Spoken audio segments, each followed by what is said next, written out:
So now we go to the second layer of breath. And the second layer of breath is depth of exhalation.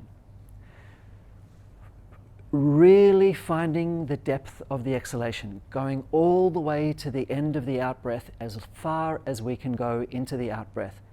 In actual fact, the instruction is to become a receiver of the breath, not a taker of the breath. That's very, very important. That's a very, very key thing about the exhalation and the inhalation. We ride the exhalation all the way to its very end. We don't hold the breath. It's not a breath hold. That's another exercise. This is not holding the breath. But we wait so the breath can be received. There's a big difference between taking a breath and receiving a breath. And this next layer of breath is that it's called receiving the breath, not taking it. So this is very important for a number of reasons. The first thing is, when you get to the end of the exhalation, then you're actually focusing on how long the exhalation will take. So you're extending the exhalation. It's very important to extend the exhalation, and there's lots of reasons for that. The first reason is because it maximizes the amount of oxygen that you get as a result of the breath. Now that's very interesting, and this is the way it works. When we extend the exhalation as long as possible, the amount of carbon dioxide in the body starts building up. We want the longest exhalation that's possible. The longer the exhalation, the more carbon dioxide builds up in the body, because the cells are producing carbon dioxide through their metabolism, through their working. Now the thing is, in the process of cellular taking in of oxygen, when the cells, the cells can only get a molecule of oxygen if they give up a molecule of carbon dioxide. This is something that's deep down in the cells themselves. So you might have lots of oxygen in your body, but if you don't have enough carbon dioxide, your cell's not actually going to get a piece of oxygen. So you might have oxygen in your blood, but it's not going into your cell unless the cell's got carbon dioxide to exchange. And so the longer your exhalation is, the more carbon dioxide is building, the more likely it is that your cell receives the oxygen that's in the blood. So that's the first very important reason why extending the exhalation is very, very important, because it's maximizing carbon dioxide. We need that carbon dioxide to give to the blood, to the hemoglobin, so that we can receive the oxygen, so that the blood is oxygenated, so that the cell is oxygenated. That's the one important reason for extending the out-breath. The second important reason for extending the out-breath is because there's another feature in the body, which is a feature of our nervous systems. We've got two basic nervous systems. The one nervous system is responsible for activity and response to life, which is called the fight or flight system. That's a sympathetic nervous system. And then we've got another nervous system, which is actually a completely distinct set of wires. So we've got one set of wires which is responsible for response to challenge, and we've got another set of wires that's responsible for maintaining, restoration, repair, digestion, metabolism. That's called the parasympathetic nervous system. The thing is that the parasympathetic nervous system activates when the exhale is longer than the inhale. It's a mechanism in the body. The body's relaxation system, the system which is responsible for relaxation, digestion, maintenance, repair, recovery, is activated when the exhalation is longer than the inhalation. And when the inhalation is longer than the exhalation, it switches the body into the nervous system that's responsible for response to challenge. So we've got these two nervous systems, and the switch between them is the length of the breath. So this is another built-in feature. So by extending the exhalation, we are activating that nervous system, which is not the nervous system which is releasing cortisol and stress hormones into the blood. So our activity-creating nervous system releases stress hormones into the blood so we can respond. And then when that nervous system is turned off, and it's turned off through a long exhalation longer than inhalation, we switch over to the other set of wires, which is the parasympathetic nervous system, and then that nervous system is promoting repair, all the functions of the body. So that's the second important. So I'm giving you some good reasons, right, why we should extend the exhalation. Wait, there's more. The next very important reason is when we go further into the gap between the breaths, we go to our core. We go into our deeper depths. And so there's something that's very, very interesting here. So this practice is, don't take the breath, receive it. So then if I'm receiving the breath, what's breathing? The part that's breathing is the unconscious part of me that breathes. So this is a very fascinating thing about the breath. It's the only function in the body that can be both unconscious or conscious. The diaphragm, it's actually the diaphragm, it's the only muscle in the body that can be either voluntary or involuntary. So in other words, in our body we've got these voluntary muscles which are attached to our skeleton, which we control, but they need to be moved by our will. They don't move by themselves necessarily. And then there's other muscles in the body that are involuntary muscles which move without us doing anything. That's pumping our heart, it's peristalsis in the intestines. We don't think about those. They work without us. But who's doing that? That's our deep intelligence that's doing that. So there's a part of me that's doing these things, that's maintaining me constantly, but I don't think about it. It's happening unconsciously. And interestingly, the same force that's moving my peristalsis and pumping my heart is also the same intelligence that's blowing the wind, and you know what I mean? That's nature. That nature is doing that. And so then the intelligence that's running nature outside of me is the same intelligence that's running nature inside of me. So there's this incredible intelligence that's created our whole world that's inside me doing all these things. That's amazing. And the amazing thing is that the diaphragm is the only muscle in the body that can be either me consciously or me not consciously. That means that's the place where the two minds meet. That's really, really interesting. There's the part of me that is aware. I could call that my small self. The part of me that's making choices, it's my ego, it's all my learnings, it's whatever. That's my small self. And then there's my large self, which is doing all the trillions of processes that are keeping me well. That's also the same intelligence that's running everything outside of me too. And there's my large self doing all that stuff. And it also breathes for me if I don't think about it. So then if I consciously decide not to take a breath, but to receive the breath, then I'm at the meeting place of my larger self. And in that meeting place, there is power. There's an extraordinary amount of power. And there's power and there's intelligence. And so when we get, so this exercise, I call it conscious involuntary breathing. It's conscious because I'm aware. It's involuntary because I'm not choosing to do it. So so let me explain something more about this intelligence. So because I want to reassure you, because sometimes when you start doing this exercise, there can be this fear that comes in. It's like, I'm going to the end of my breath. I'm not holding. We're not holding the breath. We don't want control. Controlled breath is something else. It's another type of yoga we're not doing right now. I'm not holding my breath. I'm choosing not to inhale. I'm choosing to wait until the inhalation is offered. And in that moment, there's a fear that pops up. And the fear is, if I don't take this breath, maybe I'll die. And then I suck the breath in. I turn it, I make it conscious because I don't want to die. And then I lose that precious moment of meeting my large self. But there's that fear, and that fear is very real. But I want to reassure you that fear is not true. You will always take that breath. And the proof of it is if you think about how people drown. If you're submerged in a body of water, you hold your breath for as long as possible, and at the last minute, you suck in water in the attempt to breathe, and you drown. People die not because of lack of oxygen, they drown because of water in their lungs. Because the body will always go to take that breath for its survival, even if it means killing itself. But don't worry, you're not underwater. So you can rely on the fact that your body, you can go to the end of the breath, you can rely, you can wait, you can watch, and you're aware, and the body will breathe for you. It will do it.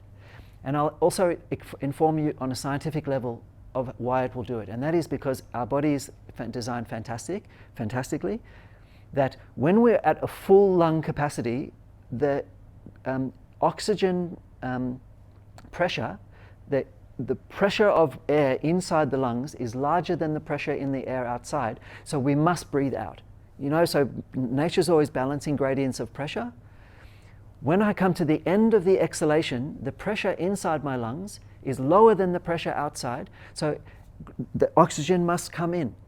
So when I get to the fullness of my lungs, the pressure inside my lungs is larger than the pressure in the air outside, so it must balance, and then it goes away, so then it goes to the other end of the exhalation where there's the pressure inside the lungs is lower than the pressure outside, so it must full. So there's a law of physics that is breathing you. And so the point is, in this exercise, you get to the end of your exhalation and you wait and you watch and you don't hold your breath. We're not holding the breath. And you wait for the breath to come, and when the breath comes, it fills you. And you come to the top of the exhalation, and you come to a top. You don't have to think about it, because your body will force you to exhale, because it can't take the toxicity of too much. There's a toxicity that comes if you don't breathe out. That's why breath holding techniques are dangerous. They're not that you don't do them, it's just that you do them slowly, and you condition yourself to be able to take that toxicity. And it's very good to do that, but as I said, we're not doing breath holding at the moment. It's another exercise. So you go to the end of the exhalation and you wait and you watch, and the breath comes and you receive it and it fills you. And when it's coming in, you're ensuring, like the first layer, you're ensuring that it's filling the top, the sides and the bottom, or the bottom, the sides and the top. So that first layer is still there. You come to the in breath and get to a point, and then the breath out again. And as you're breathing out, you're watching, you're observing your body. Where can I relax? What can I release right now? There's that mantra of the out breath, which is what can I let go? And what can I let go? And now you're watching your exhalation, you're going all the way, you're deciding not to breathe in. The carbon dioxide is building up in your body, the pressure inside the lungs is getting lower and lower and lower, and you're waiting and you're watching, and then there's a gap. And in that gap you wait, and then you meet your larger self. And then your larger self breathes for you, and then the breath comes in again, and so on, and then you just remove yourself from the process, and it becomes extremely powerful. So let's try it. You excited? Yeah. All right. Found on the going on breath, I could go anywhere from close to a minute. Say again? Breath. Yeah. So On the on, and just right. go, Right. and So you're breathing out continuously. right. You come to that end, and it's Right. effortless. Yeah. Comes back in. You just, Yeah. That's right. So you that. can go on. Like I was getting anywhere up to a minute on the out breath, and you probably do about 10 seconds on the in breath. Yeah. So there's this wisdom of doing chanting during practice. I'm not actually introducing that myself right in this practice. Rick has got that as his practice. I'm not introducing that right now. If you want to do that, that's fine. I actually maybe don't do that just to focus, although you've already got that practice, so please continue with it. But I'm not suggesting that people do OMs No. on the out breath. Actually, the main thing, the OM does actually help to extend it, but it is a form of control. So in this practice, I'm suggesting, I'm not saying don't do it. I'm suggesting that maybe now just watch it rather than do something. So we are going, yeah.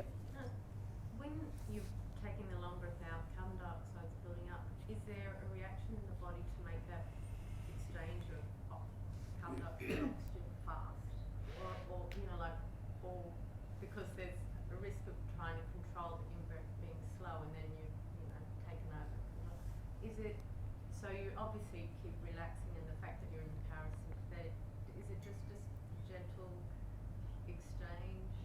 Like how to keep that in-breath without, without taking control, obviously. Yeah. Is it a rush in of the oxygen? My answer is explore it. On a molecular level, it all just happens very, very seamlessly. It happens. I mean, your body is working at an extreme rate of knots. You know, like these exchanges are happening at gigabytes times per second. You know what I mean? It's everything in the body. The trillions of processes are happening. This intelligence in the body is running extraordinary processes all at once. So, and you don't have to worry about all of that. What you do, and so you're getting to the end of the out breath, and you're going, and then you get to where the out breath's ended, and then you're thinking, oh, where's this next breath? Is it going to come? Maybe I'll die. Maybe I need to take a breath. No, it's okay. I can, and then the breath is offered. The body will take it. And it becomes very, very gentle. That's right. It becomes very, very gentle. And it feels good. Yeah. So we're going to practice now just sitting before we get into the poses to do it.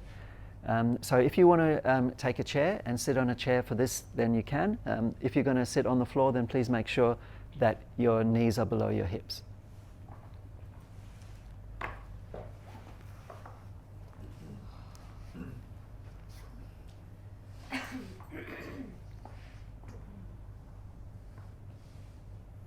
Okay, so I'll ask you, we'll start off with this gesture and we'll place our hands together at the heart center and put our gaze down. And with this gesture, we are saying to ourselves, now I'm turning my attention, all of my senses, into this inner exploration. I'm carving out this time. Let's just take a breath in, just normal inhale, and then just exhale, just to relax the body, relax the shoulders, relax everything. So just find yourself in a relaxed position. And then you can put your hands down and maintain your inner attention. Close your eyes. All your senses are focused inwards. And now I'll invite you to travel along your exhalation with all of your awareness, all the way to the very end. And explore.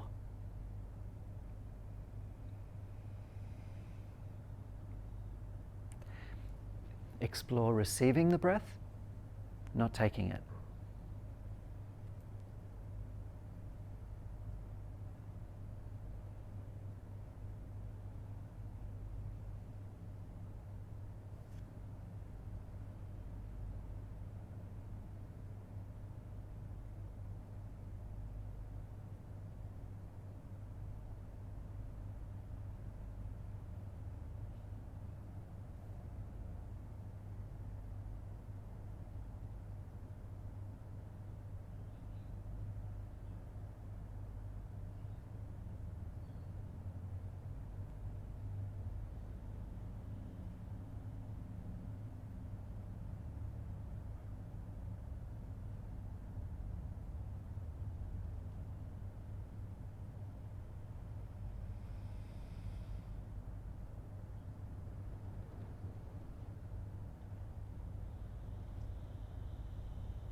if you find your mind is too active,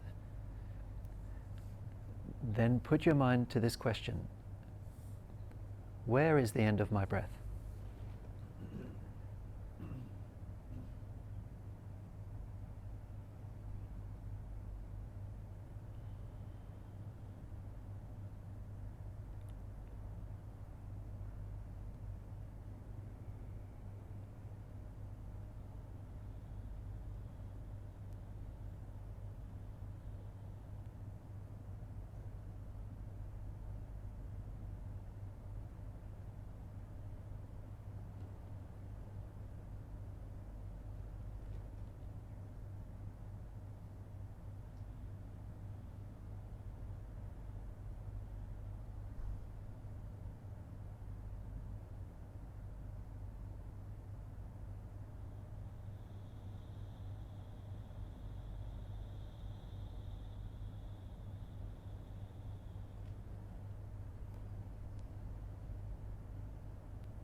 It's perfectly safe to wait at the end of the breath.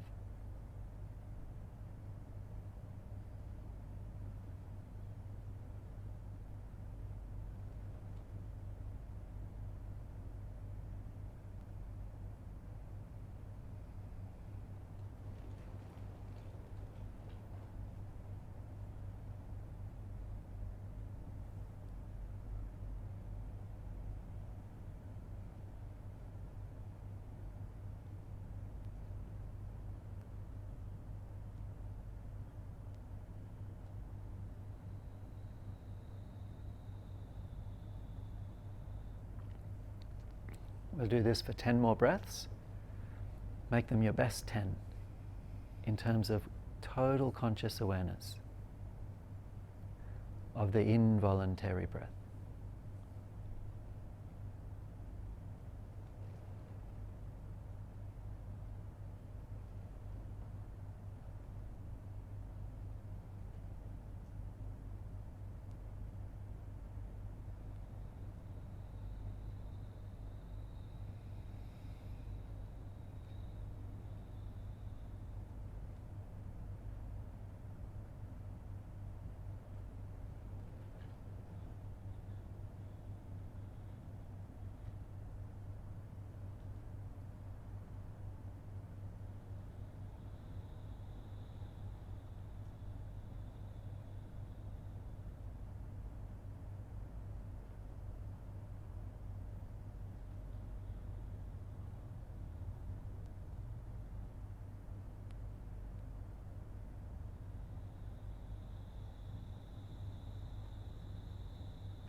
At the end of your 10th exhalation, open your eyes.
Does anyone have any questions or comments about their experience?